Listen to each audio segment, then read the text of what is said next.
बिस्मिल्लाहिर्रहमानिर्रहीम। Dear students, हमारा next topic है effect of number of carbon atom on CMC. तो सीएमसी का नंबर ऑफ़ कार्बन एटम के साथ रिलेशन हमने देखना है।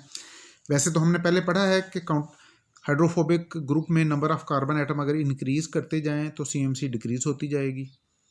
CMC decreases with number of carbon atom, ये इसकी मैथमेटिकल रिलेशनशिप है। अगर आप सीएमसी का लॉगरिथम ले लें और उसको यहाँ n रिप्रेजेंट करेगा नंबर ऑफ कार्बन एटम को, ये जो n है ये रिप्रेजेंट करेगा नंबर ऑफ कार्बन एटम्स को। तो अगर आप इसको प्लॉट करें तो स्ट्रेट लाइन आएगी like this. Log of CMC को हमने लिया इलांग वाई एक्सिस और नंबर ऑफ कार्बन एटम को इलांग एक्स। ये number of carbon atom in hydrophobic part, तो we get a downward straight line. ये डाउनवर्ड स्ट्रेट लाइन है, इसका स्लोप नेगेटिव होगा। तो इस इक्वेशन को, इट मीन कि this equation is actually equation of straight line. इसको आप यूं भी लिख सकते हैं। इसी इक्वेशन को मैंने इस फॉर्म में लिख लिया। यहाँ पर b स्लोप है इस स्ट्रेट लाइन का और a इस स्ट्रेट लाइन का इंटरसेप्ट है। a और b ये दोनों कांस्टेंट हैं और इनकी वैल्यू हम स्लोप और इंटरसेप्ट से रिस्पेक्टिवली फाइंड कर लेते हैं।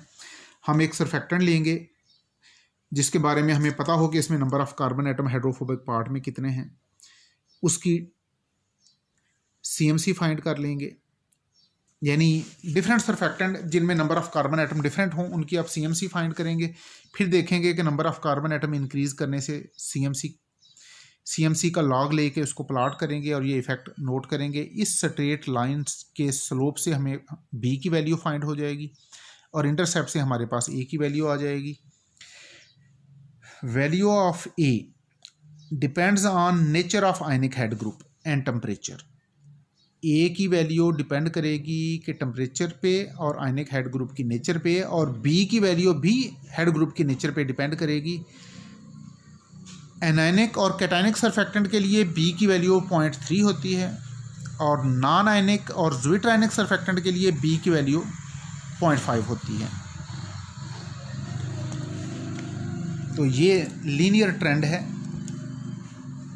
अलबत्ता एक चीज़ आपने बुक में भी पढ़ी होगी और मैं आपको भी अब दोबारा हम डिस्कस कर लेते हैं कि number of carbon atom increase करने से ये जो सीएमसी का डिक्रीजिंग ट्रेंड है ये 16 कार्बन तक तो बिल्कुल ठीक है, यानी बिल्कुल स्ट्रेट ट्रेंड है।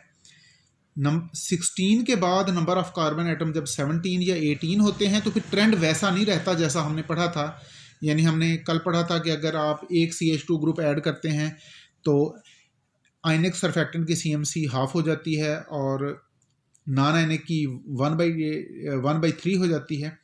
ये ट्रेंड 16 कार्बन तक एप्लीकेबल है। उसके बाद ये ट्रेंड इस सीएमसी डिक्रीज तो होती है लेकिन इस तरह डिक्रीज नहीं होती, यानी ये स्ट्रेट लाइन 16 कार्बन तक बनती है। उसके बाद ये स्ट्रेट लाइन ट्रेंड आमतौर पे एप्लीकेबल नहीं रहता।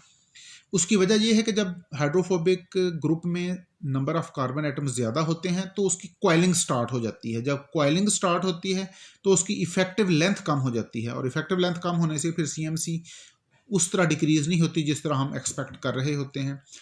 और अगर नंबर ऑफ कार्बन एटम 18 से ज़्यादा हों तो फिर कॉइलिंग बहुत ज़्यादा होती है और फिर आमतौर पर सीएमसी पे इफेक्ट कोई नहीं होता। यानी नंबर ऑफ कार्बन एटम का सीएमसी पे इफेक्ट 16 कार्बन तक तो बिल्कुल ऐसे ही है जैसे हम पढ़ते हैं। 16 से 18 तक सीएमसी डिक्रीज़ होती है लेकिन उस तरह रैपिडली डिक्रीज़ नहीं होती जिस तरह हमारी एक्सपेक्टेशन है। और 18 के बाद आमतौर पे सीएमसी पे कोई ख़ास फ़र्क नहीं पड़ता क्योंकि कॉइलिंग बहुत ज़्यादा होती है तो इफ़ेक्टिव लेंथ में कोई ख़ास चेंज नहीं आती। अब देखें, अब हमारा नेक्स्ट टॉपिक है, बल्कि ये नेक्स्ट टॉपिक इंशाल्लाह नेक्स्ट लेक्चर में ही डिस्कस करते हैं।